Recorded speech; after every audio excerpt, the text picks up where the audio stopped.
Friends, എല്ലാവർക്കും നമസ്കാരം. നിങ്ങളേവരും കാത്തിരിക്കുന്ന രേവതിയുടെയും സച്ചിയുടെയും നാളത്തെ വിശേഷത്തിലേക്ക് എല്ലാ കൂട്ടുകാർക്കും സ്വാഗതം. എല്ലാവർക്കും നല്ലൊരു ശുഭരാത്രിയൊക്കെ നേർന്നുകൊണ്ട് നമുക്ക് നാളത്തെ വിശേഷത്തിലേക്ക് കടന്നാലോ?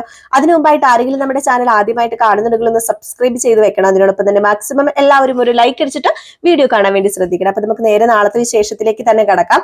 തുടങ്ങുമ്പോൾ തന്നെ കാണിക്കുന്ന നമ്മുടെ രേവതിനെയും സച്ചിനെയും കൂട്ടുകാരെയാണ് കേട്ടോ. അങ്ങനെ രേവതി ആഹാരമൊക്കെ കൊണ്ടുവന്ന് അവിടെ കൂട്ടുകാർക്ക് വിളമ്പി കൊടുക്കുകയാണ്. ഇത് കണ്ടിട്ട് കൺട്രോൾ പോയിട്ട് നിൽക്കുന്ന നമ്മുടെ സച്ചി. പക്ഷെ വാശി കാരണം അതങ്ങോട്ട് കഴിക്കാനും പറ്റുന്നില്ല, കഴിക്കാതെ ഇരിക്കാനും പറ്റുന്നില്ല. കൂടെ പിടിച്ചു നിർത്തിയിരുന്ന നമ്മുടെ കൂട്ടുകാരൻ ഓടി പോവുകയും ചെയ്തു. അങ്ങനെ ആകെപ്പാടെ കൺട്രോൾ തെറ്റി നിൽക്കുക. അതിനനുസരിച്ച് വിശപ്പും ഉണ്ട് കേട്ടോ. രാത്രി ഭക്ഷണം കഴിച്ചിട്ടില്ല, രാവിലെ ഒന്നും കഴിച്ചിട്ടില്ല, കുറെ ചായ മാത്രമേ കുടിച്ചിട്ടുള്ളൂ. അപ്പൊ വിശപ്പ് കൂടുമല്ലോ, ചായ കുടിക്കുന്നതനുസരിച്ച് വിശപ്പ് കൂടുകയുള്ളൂ. അപ്പൊ അതുകൊണ്ട് നമ്മുടെ രേവതി എല്ലാവർക്കും ഇങ്ങനെ വിളമ്പിയൊക്കെ കൊടുത്തു. അപ്പൊ എല്ലാവരും ഇങ്ങനെ കറിയെ കുറിച്ചൊക്കെ ഇങ്ങനെ പറഞ്ഞുകൊണ്ടിരിക്കും. എന്ത് നല്ല ടേസ്റ്റാ, ഇത്രയും ടേസ്റ്റ് ഉള്ളതുണ്ടല്ലോ ഞാൻ ഇതുവരെ എന്റെ ജീവിതത്തിൽ കഴിച്ചിട്ടില്ല. നെയ്മീനൊക്കെ നന്നായിട്ട് മുരിഞ്ഞിട്ടുണ്ടെന്നൊക്കെ പറഞ്ഞു കൂട്ടുകാരൻ കഴിക്കാം. അപ്പൊ രേവതി പറഞ്ഞു, ഏതായാലും നിങ്ങൾക്ക് ഇത് ഇഷ്ടപ്പെട്ടല്ലോ, എങ്കിൽ പിന്നെ നിങ്ങൾ കഴിച്ചിട്ട് ഒരു കാര്യം ചെയ്യുക, ഇത് സച്ചേന്റെ കയ്യിൽ വൈകിട്ട് കൊടുത്തു വിട്ടാൽ മതി, ഏതായാലും ഞാൻ പോകുക എന്ന് പറഞ്ഞു. എന്നിട്ട് പറഞ്ഞു, പിന്നെ ദേ ഇതിനകത്ത് ഒരു പാത്രത്തിൽ കുറച്ച് വെച്ചിട്ടുണ്ട്, ഞാൻ എല്ലായിടത്തും വെച്ചിട്ടുണ്ട്, ഇനിയിപ്പൊ വേണമെങ്കിൽ സച്ചേട്ടൻ കഴിക്കുക, ഇല്ലെങ്കിൽ ഒരു കാര്യം ചെയ്യാതെ നിങ്ങൾ കഴിച്ചാൽ മതി എന്ന് പറഞ്ഞുകൊണ്ട് ആ പാത്രത്തിലെ അവിടെ വെച്ചു കേട്ടോ. എന്നിട്ട് നമ്മുടെ രേവതി അവിടെ നിന്ന് പോവുകയാണ്. അപ്പൊ രേവതി അവിടെ നിന്ന് പോകുന്നു. സച്ചിനെ നോക്കി ഒന്ന് ചിരിച്ചിട്ടൊക്കെ ഒന്ന് കളിയാക്കി ഒന്ന് ചിരിച്ചിട്ടൊക്കെയാണ് രേവതി അങ്ങോട്ട് പോകുന്നത്. അപ്പൊ സച്ചി സത്യം പറഞ്ഞിട്ടുണ്ടെങ്കിൽ ഇപ്പം 3G ആയിട്ട് നിൽക്കുക എന്ന് നമ്മുടെ രേവതിക്ക് അറിയാം. കാരണം രേവതിക്ക് അറിയാലോ സച്ചിക്ക് നല്ല ഇഷ്ടമുള്ള മീൻകറിയൊക്കെയാണ്. അപ്പൊ പിന്നെ നമ്മുടെ സച്ചിക്ക് അത് കഴിക്കാതെ ആ ഒരു എന്താ പറയാ കൊതി പിടിച്ച് നിൽക്കുകയാണ്. അങ്ങനെ രേവതി അങ്ങ് പോയത് ഇവര് ഭക്ഷണം കഴിക്കുന്നതിനിടയിൽ നമ്മുടെ രേവതിക്ക് സച്ചിക്ക് മാറ്റി വെച്ച ആ ഒരു ഭക്ഷണം ഉണ്ടല്ലോ, ആ ഒരു പൊതി എടുത്തിട്ട് എന്ത് ചെയ്തു രേവതിയല്ല സോറി കൂട്ടുകാരൻ, ഏതായാലും ഇതും കൂടി അങ്ങ് കഴിച്ചേക്കാം. എടാ സച്ചി, നിനക്ക് വേണ്ടല്ലോ, എങ്കിൽ പിന്നെ ഇത് ഞങ്ങൾ രണ്ടുപേരും കൂടെ ഷെയർ ചെയ്ത് കഴിച്ചോളാന്ന് പറഞ്ഞു. അപ്പോഴത്തേക്ക് സച്ചി ഓടി വന്നിട്ട്, അയ്യോ വേണ്ട, ഏതായാലും എനിക്ക് നല്ല വിശപ്പുണ്ട്, അച്ഛൻ പറഞ്ഞിട്ടുണ്ട് ആഹാരത്തിനോട് മാത്രം വാശിയും വൈരാഗ്യവും വെറുപ്പും ഒന്നും കാണിക്കരുത് എന്ന്, ആഹാരത്തെ നിന്ദിക്കാൻ പാടില്ല, അതുകൊണ്ട് മാത്രം ഞാൻ ഇത് കഴിക്കാൻ പോവാന്ന് പറഞ്ഞു ആ പാത്രത്തിൽ ഇരുന്ന ആഹാരം എടുത്ത് ആസ്വദിച്ച് കഴിക്കാണ് കേട്ടോ. ഏതായാലും രേവതി ഈ കാര്യം അറിയും കൂട്ടുകാരന്മാരെ വിളിച്ച് പറയാതിരിക്കില്ലല്ലോ. പിന്നെ കാണിക്കുന്ന സീൻ എന്ന് പറഞ്ഞാല് നമ്മുടെ ചന്ദ്ര വരികയാണ്. അപ്പൊ ചന്ദ്ര വീട്ടിൽ വന്നു. ചന്ദ്രയുടെ കയ്യിൽ 25,000 രൂപ ഉണ്ട് കേട്ടോ. 25,000 രൂപ നമ്മുടെ സുധിക്ക് കൊടുക്കാൻ വേണ്ടിയാണ് വരുന്നത്. അങ്ങനെ ചന്ദ്ര ആ പൈസ കൊണ്ടുവന്ന് സുധിയുടെ കയ്യിൽ ഏൽപ്പിക്കുക. അങ്ങനെ സുധിയോട് പറഞ്ഞു, നീ ഒരു കാര്യം ചെയ്യ്, ഈ പൈസ നിനക്ക് ബോണസ് കിട്ടിയതാന്നും പറഞ്ഞുകൊണ്ട് നീ ഇത് ശ്രുതിക്ക് കൊടുക്കാൻ പറഞ്ഞു. അപ്പോഴത്തേക്കും നമ്മുടെ സുധിയാണെങ്കിൽ എന്റെ പൊന്നാരെ അമ്മയല്ലേ, അമ്മ വിചാരിച്ച പൈസ കിട്ടുന്ന എനിക്ക് അറിയാമോ, വിചാരിച്ചാ കിട്ടാത്ത കാര്യമുണ്ടോ അമ്മേ? എന്ന് നീ അങ്ങനെ എന്നെ കൂടുതൽ ഇങ്ങനെ സോപ്പിട്ട് പറ്റിക്കാനൊന്നും നോക്കണ്ട. നീ മര്യാദയ്ക്ക് ഇനി മുതല് ജോലിക്ക് പോകാൻ നോക്കിക്കോ. നീ എന്തിനാടാ വെറുതെ ആ പാർക്കിൽ പോയിരുന്ന് സമയം കളയുന്നത്? എവിടെയെങ്കിലും എന്തെങ്കിലും ജോലി, എന്ത് ജോലി ചെയ്താലും ഇപ്പൊ പൈസ കിട്ടൂല്ലോ. നീ എന്തെങ്കിലും ഒരു ജോലി എടുത്ത് നിനക്ക് പൈസ ഉണ്ടാക്കിക്കൂടെ? എനിക്ക് എപ്പോഴും ഇങ്ങനെ കടം മേടിച്ചൊക്കെ തരാൻ പറ്റുന്ന കാര്യമാണോ സുധി? ഇതെങ്ങാണോ ആ സച്ചി അറിഞ്ഞാലുണ്ടല്ലോ പിന്നെ നാണം കെട്ടെന്ന് കൂട്ടിക്കൊണ്ടാ മതി. നിന്റെ ഭാര്യയുടെ മുമ്പിൽ നിർത്തി തോലി ഉരിച്ച് നാണം കെടുത്തിപ്പിക്കും. അറിയാലോ നിനക്ക് സച്ചിയുടെ സ്വഭാവം. ഇപ്പൊ നിനക്ക് ജോലി ഉണ്ടെന്ന് ഓർത്താ അവൻ ഇരിക്കുന്നത്. ഇതെങ്ങാണം അറിഞ്ഞു കഴിഞ്ഞാലേ പിന്നെ നീ ഓർത്തോ, ഇനി എന്നാന്നറിയത്തില്ല സുധിയുടെ അച്ഛൻ ഇങ്ങോട്ടേക്ക് വരുന്നത്. പുള്ളിക്കാരൻ കോടീശ്വരാണെന്ന് നിനക്ക് അറിയാലോ. പുള്ളിക്കാരൻ വരുമ്പോ നിന്റെ ജോലിയും കൂലിയും ഒക്കെ തിരക്കി കഴിഞ്ഞാൽ തീർന്നു. പിന്നെ ശ്രുതിയുടെ കാര്യം ഞാൻ പ്രത്യേകിച്ച് എടുത്ത് പറയണ്ടല്ലോ. ഇനി എന്തെങ്കിലും ഒരു ദിവസം ഷോറൂമിലാ നീ ജോലി ചെയ്യുന്നെന്ന് പറഞ്ഞ് അങ്ങോട്ട് വന്നു കഴിഞ്ഞാൽ തീർന്നില്ലേ എല്ലാം? നീ അതൊക്കെ ഒന്ന് ചിന്തിച്ചിട്ട് ചെയ്യ. അല്ലാതെ നീ ഇങ്ങനെ വെറുതെ പാർക്കിൽ പോയി നേരം വെളുക്കുന്നത് മുതൽ അവിടെ പോയിട്ട് വൈകിട്ട് വരെ അവിടെ പോയി ഇങ്ങനെ അങ്ങോട്ടും ഇങ്ങോട്ടും വന്നു പൊക്കോണ്ടിരുന്നാലൊന്നും ശരിയാവില്ല. അതുകൊണ്ട് മര്യാദയ്ക്ക് നീ നാളെ മുതൽ ജോലിക്ക് പൊക്കോണം. ജോലിക്കല്ല, ജോലി അന്വേഷിച്ച് ഇറങ്ങിക്കോണം. അല്ലാതെ ആ പാർക്കിൽ ചെന്ന് ഇരിക്കുകയല്ല ചെയ്യേണ്ടതെന്ന് പറഞ്ഞു. ഇതൊക്കെ കേട്ടിട്ട് നമ്മുടെ സുധി ശരി അമ്മ, എങ്കിൽ പിന്നെ ഞാൻ ഇത് കൊണ്ടു കൊടുക്കട്ടെ എന്ന് പറഞ്ഞിട്ട് ഇങ്ങനെ കയ്യിൽ പിടിച്ചേക്കാണ്. അപ്പം ചന്ദ്ര പറഞ്ഞു, നീ എന്തിനാ ഇത് കയ്യിലെടുത്ത് പിടിച്ചേക്കുന്നത് സുധി? എടാ പൊട്ടാ, നീ ഇത് ബാഗിനകത്ത് കയറ്റി വെക്കുക. ഇത് നിനക്ക് ഓഫീസിൽ നിന്ന് കിട്ടിയ പൈസയല്ലേ, ബോണസ് അല്ലേ? അപ്പൊ നീ ഇപ്പോഴേ കൈ പിടിച്ചിങ്ങനെ വരേണ്ട കാര്യമുണ്ടോ? എന്റെ പൊന്നടാ, നീ എല്ലാം തൊലയ്ക്കുമെന്നൊക്കെ പറഞ്ഞിട്ട് സുധി പറഞ്ഞു, അമ്മ ശരി അമ്മ, എന്താ ഞാൻ ബാഗിലെടുത്ത് വെക്കാന്ന് പറഞ്ഞിട്ട് ബാഗിലൊക്കെ എടുത്ത് വെച്ചു. ചന്ദ്ര ഇങ്ങനെ ഇരിക്കുക, എന്റെ ഈശ്വര, ഇവന് ബുദ്ധിയുണ്ടെന്ന് പറഞ്ഞിട്ട് ഇവനിപ്പോ വെറും മന്ദബുദ്ധിയായി പോവുകയാണല്ലോ. ഇവന് മാത്രം ഒരു ഗതിയും പരഗതിയും കിട്ടുന്നില്ലല്ലോ എന്റെ ഈശ്വര എന്നൊക്കെ പറഞ്ഞിങ്ങനെ നമ്മുടെ ചന്ദ്ര നിൽക്കുകയാണ്. ഈശ്വരനെ പഴിച്ചുകൊണ്ട് തന്നെ നിൽക്കുകയാണ്. അത് കഴിഞ്ഞ് പിന്നെ കാണിക്കുന്നത് നമ്മുടെ ശ്രുതി തുണിയൊക്കെ മടക്കിക്കൊണ്ടിരിക്കുമ്പോഴത്തേക്കും ശ്രുതി പെട്ടെന്ന് സന്തോഷത്തോടു കൂടി അങ്ങോട്ടേക്ക് കയറി ചെന്നിട്ട് ആ ഒരു ബാഗിനകത്തുനിന്ന് ആ ഒരു പൈസ എടുത്തോണ്ട് ഇങ്ങനെ ചെല്ലാണ്. എടുത്തോണ്ട് ചെന്നിട്ട് ദേ ഇന്നാ ശ്രുതി എന്നിങ്ങനെ പറഞ്ഞപ്പോഴത്തേക്ക് ശ്രുതി ഇതെന്താ ഇത് പൈസ, നീയല്ലേ പറഞ്ഞ പൈസ വേണമെന്ന്, ഏതായാലും 25,000 രൂപയുണ്ട്, ഇതെനിക്ക് തന്നുള്ളൂ, അതുകൊണ്ട് ഇതേ എന്റെ കയ്യിലുള്ളൂ, ഇന്നാന്ന് പറഞ്ഞങ്ങ് കൊടുക്കാണ്.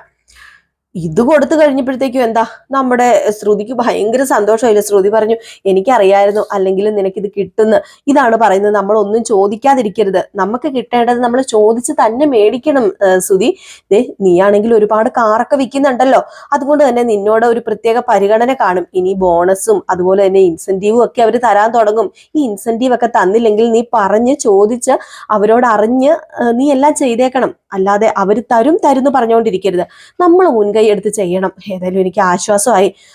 ഏതായാലും ഇനിയിപ്പം ദീപാവലിയുടെ ഇനിയിപ്പൊ അടുത്തത് ക്രിസ്മസും അങ്ങനെയുള്ള കാര്യങ്ങളും ഓണം ഒക്കെ വരുമല്ലോ, ആ ഒരു സമയത്തും ബോണസ് നീ മേടിക്കണം എന്ന് പറയുമ്പം ഇനി ബോണസോ? അപ്പോഴത്തേക്ക് തന്നെ മനസ്സിൽ ഇങ്ങനെ പറയാണ് കേട്ടോ, പുറപുറുക്കാണ്. അയ്യോ അപ്പൊ ഞാൻ ഇനി ആരുടെ കയ്യിൽ നിന്ന് കടം മേടിക്കും എന്റെ ഈശ്വരാന്ന്. അപ്പൊ പെട്ടെന്ന് ശ്രുതി ചോദിച്ചു എന്താ ശ്രുതി പറഞ്ഞത്?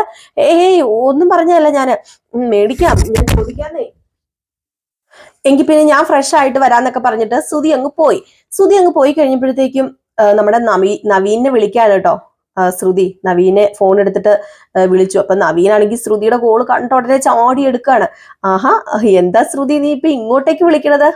നിനക്ക് ഇങ്ങോട്ടേക്ക് വിളിക്കാനൊക്കെ അറിയാല്ലേ എന്നിങ്ങനെ ചോദിച്ചപ്പോഴത്തേക്കും അത് പിന്നെ ഞാൻ അങ്ങോട്ടേക്ക് വിളിച്ചത് ഓഹോ മറന്നുപോയി, ഞാൻ നിന്നെ ശ്രുതിന്ന് വിളിക്കണ്ട അല്ലേ, പിന്നെ ഈ കോമ സ്റ്റേജിലൊക്കെ കിടന്നപ്പോഴത്തേക്കും എന്തെങ്കിലും മറന്നുപോയിന്ന് നീ വിചാരിക്കുന്നുണ്ടെങ്കിലേ അത് വെറുതെയാ, നിന്നെ ഞാൻ കല്യാണി എന്ന് വിളിക്കുന്നതല്ലേ നല്ലത്, നിന്റെ യഥാർത്ഥ പേര് അതാണല്ലോ കല്യാണി, അപ്പം കല്യാണി എന്ന് വിളിക്കാം.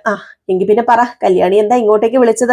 അത് പിന്നെ ഞാനൊരു 25,000 രൂപ സെറ്റാക്കി വെച്ചിട്ടുണ്ട്, അതിൽ കൂടുതൽ ഇപ്പൊ എന്റെ കയ്യിലില്ല, 50,000 ഒന്നും എന്റെ കയ്യിൽ എടുക്കാനില്ലായിരുന്നു, ഒരു 25,000 ഞാൻ തരാം, ഇനിയെങ്കിലും എന്നെ വെറുതെ വിടണം, ദയവ് ചെയ്ത് എന്നെ ഇങ്ങനെ ഭീഷണി മുഴക്കി ഇങ്ങോട്ടേക്ക് വീട്ടിലേക്ക് കയറി വരരുത്. ഓഹോ 25,000 രൂപയല്ലേ, 25,000 രൂപ തീരെ കുറഞ്ഞു പോയില്ലേ ശ്രുതി? ഈ കാലഘട്ടത്തിൽ ഈ 25,000 ഒക്കെ കിട്ടിയിട്ട് എന്തിനാ? എന്റെ വട്ടച്ചെലവിന് പോലും തികയത്തില്ല, ഇത് എന്തിനാ ഞാൻ നിന്റെ കയ്യിൽ നിന്ന് മേടിച്ചതെന്ന് അറിയാമോ? എന്റെ ഭാര്യയ്ക്ക് ചെലവിന് കൊടുക്കണം, എന്റെ മകളെ തൃപ്തിപ്പെടുത്തണം, എന്റെ മകൾക്ക് എന്തെങ്കിലുമൊക്കെ മേടിച്ചു കൊടുക്കണം, അതുപോലെ തന്നെ എനിക്ക് ജോലിയില്ല, എന്റെ ചെലവുകൾ നടക്കണ്ടേ, പിന്നെ എന്റെ വീട്ടിലെ ചെലവുകളെ കാര്യങ്ങളൊക്കെ നടക്കണം, അതിനുവേണ്ടി 25,000 തികയുമെന്ന് തോന്നുന്നില്ല, ഏതായാലും ഈ തവണ ഞാൻ ക്ഷമിച്ചിരിക്കുന്നു, അടുത്ത മാസം 50 തികച്ച് കിട്ടിയേ പറ്റൂന്ന് പറയുമ്പോ അടുത്ത മാസമോ? എല്ലാ മാസവും നീ തരണം, എന്റെ ഭാര്യ എന്ന് എന്റെ അടുത്ത് വരുന്നോ, എനിക്ക് എന്ന് ജോലി കിട്ടുന്നു അന്ന് വരെ നിന്റെ ചെലവില്ല ഞാൻ കഴിയാൻ പോകുന്നത്. അല്ല നീ മറന്നോ ഞാൻ പണ്ട് പറഞ്ഞത്? ഇപ്പൊ എനിക്ക് നിന്റെ ശരീരം ഒന്നും ആവശ്യമില്ല, പക്ഷെ ഇപ്പൊ എനിക്ക് മണി പൈസ എനിക്ക് വേണ്ടത്, അതുകൊണ്ട് ഇപ്പൊ ഞാൻ ഡീസന്റ് ആയിട്ടിരിക്കുക, ആ കാര്യത്തിലേക്ക് ഞാനിപ്പൊ തിരിഞ്ഞു നോക്കുന്നതില്ലല്ലോ, എനിക്കിപ്പം പൈസ മാത്രം മതി, അതുകൊണ്ട് ഏതായാലും 25,000 രൂപ എന്താ എന്റെ അക്കൗണ്ടിലേക്ക് ഇടാണോ? ഞാൻ അക്കൗണ്ടിലേക്ക് ഇട്ട് തരാം, എങ്കിൽ പിന്നെ ഫോൺ വെച്ചോ, നല്ല കുട്ടിയാണ് കേട്ടോ എന്നൊക്കെ പറഞ്ഞിട്ട് നമ്മുടെ നവീൻ ഫോണും കട്ട് ചെയ്തു. അങ്ങനെ ശ്രുതി ഇങ്ങനെ നിൽക്കുക, ഇനിയിപ്പോ അടുത്ത മാസം 50,000 രൂപ ഉണ്ടാക്കണം പുള്ളിക്കാരന് കൊടുക്കാന്. ഏതായാലും ഈ ഒരു സീനൊക്കെ കഴിഞ്ഞിട്ട് പിന്നെ കാണിക്കുന്ന സീൻ എന്ന് പറഞ്ഞിട്ടുണ്ടെങ്കിൽ നമ്മുടെ രവീന്ദ്രനെയൊക്കെയാണ്. അപ്പൊ രവീന്ദ്രൻ ഇങ്ങനെ ഇരിക്കുന്നു, സച്ചി ഇങ്ങനെ ഇരിക്കുന്നു, അങ്ങനെ ഈ സച്ചി രവീന്ദ്രനും ഓരോ കാര്യങ്ങളൊക്കെ ഇങ്ങനെ സംസാരിച്ചുകൊണ്ടിരിക്കുകയാണ്. ആ ഒരു സമയത്താണ് നമ്മുടെ മുത്തശ്ശി ഫോൺ വിളിക്കുന്നത് കേട്ടോ. അങ്ങനെ മുത്തശ്ശി ഫോൺ വിളിക്കുകയാണ്. അപ്പൊ മുത്തശ്ശി ഫോൺ വിളിച്ചിട്ട് നമ്മുടെ രവീന്ദ്രന്റെ കാര്യങ്ങളൊക്കെ തിരക്കുന്നുണ്ട്. അപ്പൊ രവീന്ദ്രന് കൂടുതൽ അസുഖമാണോ എന്നൊന്നും മുത്തശ്ശിയോട് പറഞ്ഞിരുന്നില്ല. രവീന്ദ്രന് ചെറിയൊരു പനി ഉണ്ടായിരുന്നു, അങ്ങനെ 2-3 ദിവസം അഡ്മിറ്റ് ആയിരുന്നു എന്ന് മാത്രമേ പറഞ്ഞുള്ളൂ. അങ്ങനെ ഫോൺ എടുത്ത ഉടനെ എങ്ങനെയുണ്ടാ നിന്റെ പനിയൊക്കെ പോയോടാ രവി എന്നൊക്കെ ചോദിച്ചപ്പോഴത്തേക്കും പനിയൊക്കെ കുറവുണ്ട് അമ്മയെന്ന് പറഞ്ഞു. അപ്പൊ സച്ചി ഇങ്ങനെ അന്തം വിട്ട് നിൽക്കും. അപ്പം അച്ഛമ്മയോടൊന്നും പറഞ്ഞില്ല അച്ഛാന്ന് ചോദിച്ചപ്പോ നീ മിണ്ടാതിരിക്കും, ഞാനൊന്നും പറഞ്ഞിട്ടില്ലെന്ന് പറഞ്ഞു. അതെന്താ നീ ഒന്നും അതെന്താ അച്ഛനൊന്നും പറയാത്തത്? അപ്പോഴത്തേക്ക് നീ മിണ്ടാതിരിക്കാൻ പറഞ്ഞു. അത് കഴിഞ്ഞപ്പോഴത്തേക്കും ഇങ്ങനെ സംസാരിക്കുന്നതിന്റെ ഇടയ്ക്ക് നമ്മുടെ മുത്തശ്ശി പറയുന്നുണ്ട്, നിന്റെ ശരീരം നന്നായിട്ട് നീ നോക്കണം, പ്രായം കൂടി വരിക അറിയാലോ, അതുകൊണ്ട് ശരീരം നന്നായിട്ട് നോക്കണം. ആ ചന്ദ്രയ്ക്ക് നിന്റെ ശരീരം ഒന്നും നോക്കാൻ സമയമില്ലേ? അവള് നിന്നെ നോക്കാറൊന്നും ഇല്ലേ? അവൾക്ക് അവളുടെ കാര്യം നോക്കാനും പിന്നെ പരദൂഷണം പറഞ്ഞുകൊണ്ട് നടക്കാനും അല്ലേ സമയമുള്ളൂ എന്നൊക്കെ ഇങ്ങനെ പറഞ്ഞു. അങ്ങനെ സച്ചിയുടെ കൈ കൊടുക്കാൻ പറഞ്ഞു, സച്ചിയുടെ കൈ കൊടുത്തു. അപ്പൊ സച്ചി പറഞ്ഞു, അതെ അച്ഛമ്മേനെ എത്ര നാളായി കണ്ടിട്ട്, കാണാൻ കൊതിയാവും അച്ഛമ്മ ഇങ്ങോട്ട് വരാൻ പറഞ്ഞു. അപ്പൊ നമ്മുടെ അച്ഛമ്മ പറഞ്ഞു, അത് പിന്നെ ദീപാവലി അല്ലേ, ഒരു കാര്യം ചെയ്യാം, നിങ്ങൾ എല്ലാരും കൂടി ഇങ്ങോട്ടേക്ക് പോരെ, ഇവിടെയാണെങ്കിൽ നമുക്ക് അടിച്ചു പൊളിക്കാന്ന് പറഞ്ഞപ്പോഴത്തേക്ക് രവീന്ദ്രൻ പറഞ്ഞു, അതിനൊന്നും പറ്റില്ലല്ലോ എനിക്കെന്ന് പറഞ്ഞപ്പോ അതിന് നിനക്ക് പറ്റില്ലെന്നോ? എന്താ രവീന്ദ്രൻ പറയുന്നത്? അല്ല എനിക്ക് ശരീരക്ഷീണമൊക്കെ ഉണ്ട്, എങ്കിലും ഇവർക്ക് ജോലിയും കാര്യങ്ങളൊക്കെ ഇല്ലേ അമ്മേ, അപ്പം അവരെങ്ങനെയാ അങ്ങോട്ടേക്ക് വരുന്നത്? ഏതായാലും കുറച്ച് കഴിയട്ടെ, ഒരു ദിവസം ഞങ്ങൾ ഇറങ്ങാന്ന് പറഞ്ഞപ്പോഴത്തേക്കും നിങ്ങൾ ഇറങ്ങി ഇങ്ങോട്ട് വരുവാണെങ്കിലേ ഞാന് നമ്മുടെ ശ്രീകാന്തിന് ഒരു കല്യാണം ആലോചിച്ച് വെച്ചിട്ടുണ്ടായിരുന്നു. നമ്മുടെ ബന്ധത്തിലുള്ളൊരു നല്ലൊരു പെൺകുട്ടിയാ, രേവതിനെ പോലെ നല്ല സ്വഭാവമുള്ളൊരു പെൺകുട്ടിയാ എന്നൊക്കെ ഇങ്ങനെ പറഞ്ഞു കേട്ടോ.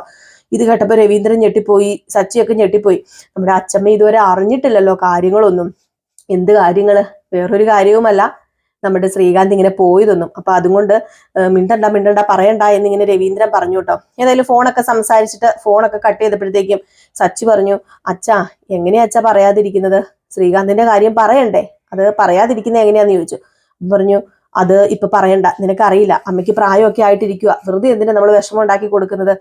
അപ്പോഴത്തേക്കും ചന്ദ്രൻ പറഞ്ഞു, അയ്യോ പിന്നെ പറഞ്ഞത് കേട്ടില്ലേ, ഇവിടത്തെ രേവതി മരുമോളെ പോലെ തന്നെ ഒരു പെണ്ണാ, നല്ല സ്വഭാവമുള്ള പെണ്ണാണെന്ന്. നല്ല സ്വഭാവമുള്ള പെണ്ണ് ആയതുകൊണ്ടാ ഇപ്പൊ മോൻ വേറൊരുത്തിയുടെ കൂടെ ഇറങ്ങി പോയിരിക്കുന്നത്. ഇവളെ ഒറ്റ ഒരുത്തി കാരണമല്ലേ അതിനൊക്കെ. എന്നിട്ടാണ് പോലും നല്ല സ്വഭാവം. ഇതുപോലെ ഉള്ളൊരുത്തിയും കൂടെ ഇങ്ങോട്ടേക്ക് കയറി വന്നു കഴിഞ്ഞിട്ടുണ്ടെങ്കിൽ ഈ കുടുംബം വീണ്ടും മുടിഞ്ഞെന്ന് കൂട്ടിക്കൊണ്ടാ മതി എന്ന് പറഞ്ഞു. അപ്പൊ ഇത് കേട്ടിട്ട് നമ്മുടെ രേവതിക്ക് ഭയങ്കര വിഷമായിട്ടോ. ഏതായാലും രേവതി ഭയങ്കര വിഷമത്തോടൊക്കെ കൂടി നിൽക്കുന്നു. അപ്പൊ ഏകദേശം ഈ ഒരു സീനും ഭാഗവും ഒക്കെ കാണിച്ചിട്ടാണ് കേട്ടോ നമ്മുടെ നാളത്തെ വിശേഷം അവസാനിക്കുന്നത്. അപ്പൊ എല്ലാവരും കാത്തിരിക്കുക. എല്ലാവർക്കും നല്ലൊരു ശുഭരാത്രിയൊക്കെ നേരുന്നു. കൂടെ നമ്മുടെ നയനയുടെയും ആദർശിന്റെയും നാളത്തെ പ്രമോ വിശേഷം ഇന്ന് വൈകിട്ട് 9:30 ആകുമ്പോൾ നമ്മളിടും. അപ്പൊ മറക്കാതെ എല്ലാവരും വന്ന് കാണണം കേട്ടോ. പിന്നെ നമ്മുടെ രേവതിയുടെയും സച്ചിയുടെയും വിശേഷം നാളെ കറക്റ്റ് 6:53 ഫുൾ വിശേഷം ഇടുന്നതായിരിക്കും.